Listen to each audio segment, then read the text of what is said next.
And just like that, truck all loaded up with the fresh meat, the wheels and the tires.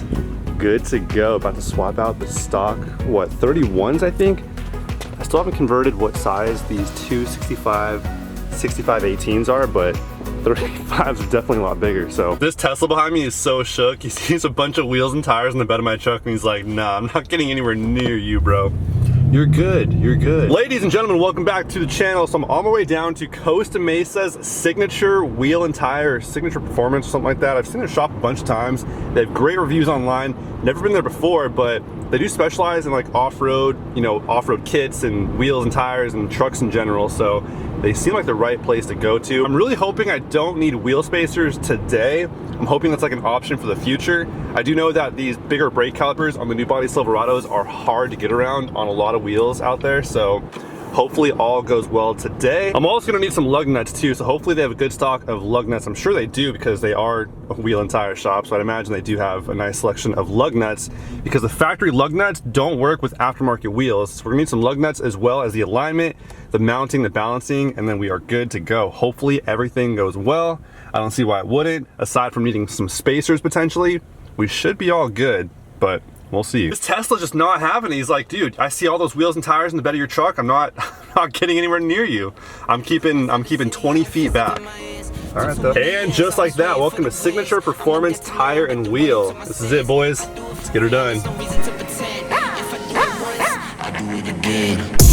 Add it up, bankroll, euro, peso, add it up, I'm just doing me, everything is on me, oh you matter what, add it up, bankroll, euro, peso, add it up, I'm just doing me, everything is on me, oh you matter what, add it up, told her if it's all me, everything is on me, gon' back it up, matter what, told ya I'ma do me, why you hating on me, it's not adding up. Do roll like a Mack truck, country heart, I might cop a farm and go act up. Lot of scars, I was cold-hearted, now I'm back up. Keep it real, I do this once a month, I don't rap much. I just take the money and go stack up. Only buying car to get tatted up. All that other bull, it don't matter much. You only climb me, I put the ladders up. No fault, I done doubled up on the workload. I think I fell in love with the bankroll. Pray up, get money, then we lay low. How on earth is this the same truck I dropped off this morning? Are you kidding me? This thing came out so sick. Side note, California came out of absolutely nowhere with the heat wave. It's hot, it's windy, it's 97 degrees today in Irvine, but oh my gosh, maybe this right here is why there's a heat wave. This thing came out absolutely fire. Everything came out just the way I was hoping for. Just that perfect amount of poke right there. It's like barely sticking out, which to me is like the perfect look on a truck with this amount of lift. Doesn't have a ton of poke. When you go with the positive offset, that pushes the wheel in the truck a little bit more. When you go negative, that means you get more of that poke, more of the tire and the wheel sticking out. So just to recap on everything that's set up on this truck right now, we have the 4-inch Ready Lift SST kit. That means 4 inches of lift here in the front and 3 inches of lift there in the rear. And honestly, there's still quite a bit of rake. As you guys can see, they're leaning down in the front a little bit more than the rear. Even with an inch higher of lift there in the front than the rear, we still have probably at least an inch of rake. Dude, these wheels, they're massive. Like the 35's, like compared to this truck, they don't look that big because of the enormity of this truck in the first place. You just can't capture it on camera. But these things are half as tall as me. Like, they're huge. And the 22's are massive. Dude, that's a big wheel right there, and it's the perfect combination of wheel size to tire to 4 inches of lift on a truck of this size. We have a lot of ground clearance now. Dude, this thing came out so sick. I feel like if there was any more poke, I'm not sure we'd even clear this part of the front bumper. We might, I'm not entirely sure. We have the 22x10 Fuel Mavericks with the positive 10 offset and the Toyo Open Country AT3 35's 12.5 wides on 22. And sure enough, it rubs. It definitely, it rubs for sure, but it's not that bad, and it definitely does not hit the front bumper.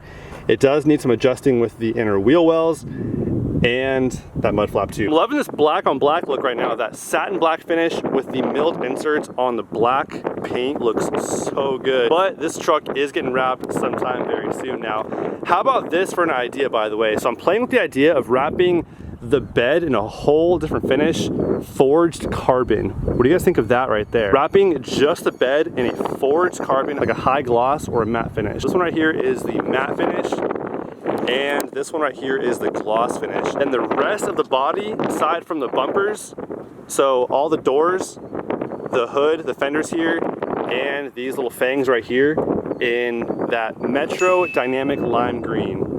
What do you guys think of that? I think that would be pretty sick. We'll get there when we get there, but in the meantime, let's show you guys just how bad this thing rubs as it sits right now. But first, let's do a nice little B-roll in 3, 2.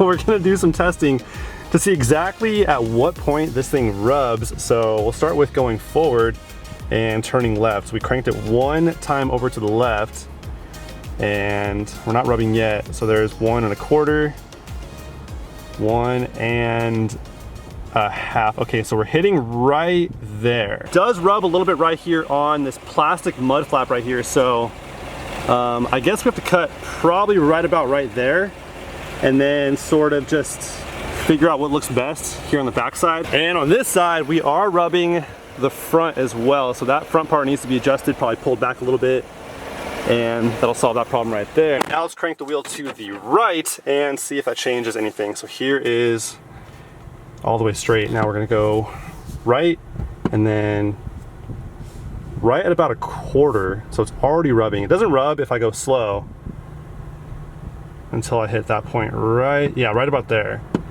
So now, oh, there we go, yeah. Right there it rubs. So let's see if we're touching that front fender liner right there. So we are, yeah, we are. It's not bad, but definitely touching. And then over here, oh yeah, we're in that pretty good.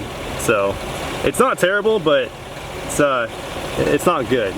So it's drivable, but it makes some noise when it hits this. Seems like a pretty straightforward fix. I mean, it's just a matter of cutting it probably right about there, and we can run it right off that clean line right there, and that should be all we gotta do. So now, as far as the loss of power goes, it's so minor. It's hardly even noticeable that I lost any power. It kind of just feels like there's a little bit of weight in the truck. Like, if you look for it, it's there, but I think if you were to drive this one and then drive one that's totally stock, you'd probably, if you weren't looking for it, even notice it, to be totally honest.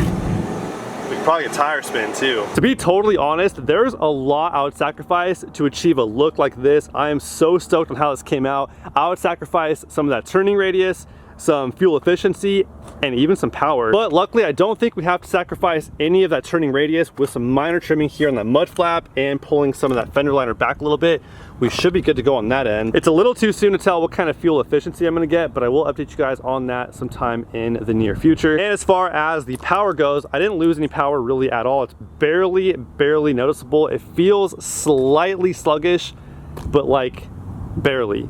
And that probably has something to do with the extra weight in the bed of the truck with the stock wheels and tires back there. So if I had to guess, those are probably about 60 pounds each. I'd say the new wheels probably weigh somewhere around maybe 100, 110. I feel mostly, as far as like the change goes, in the turning of the wheels up front here. It does feel a little bit heavier to turn left and right. So that's the main, most noticeable difference. Aside from that, it rides pretty much like it did when I drove it off the lot. This Silverado has a 323 designed for the stock wheels.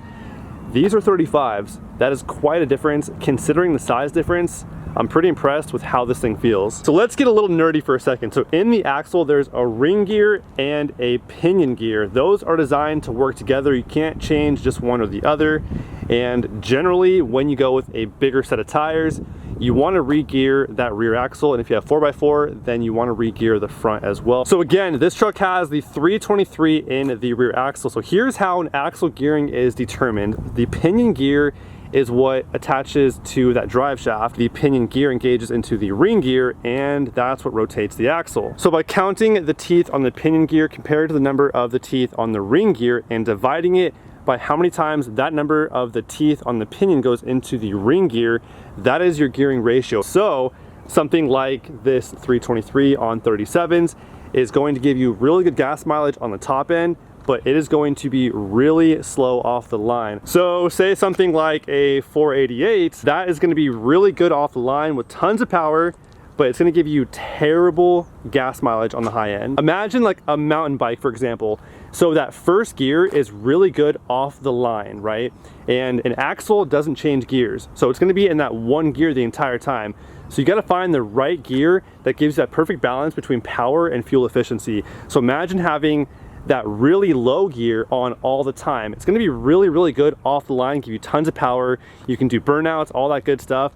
But your truck is going to be working really hard on the high end, causing you to have terrible fuel efficiency. When the engineers design these trucks, they're generally aiming for something that gives you a good balance between power and fuel efficiency. Problem with that is those of us who like to go with bigger wheels and tires have to sometimes adjust the gearing accordingly. This here is a chart with what they recommend you doing as far as trying to maintain if you want either less power, better gas mileage, more power, worse gas mileage, or a balanced power and gas mileage mix. Shows right here if we have 35s and we want a good balanced power and gas mileage, then we want to go with something like a 456.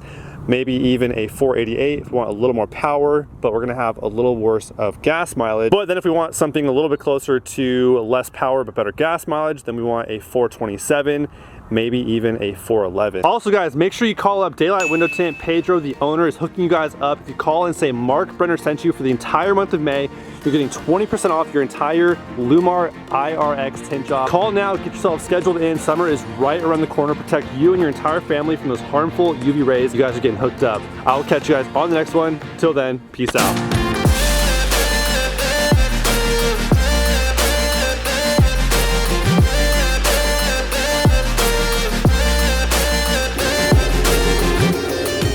Hey.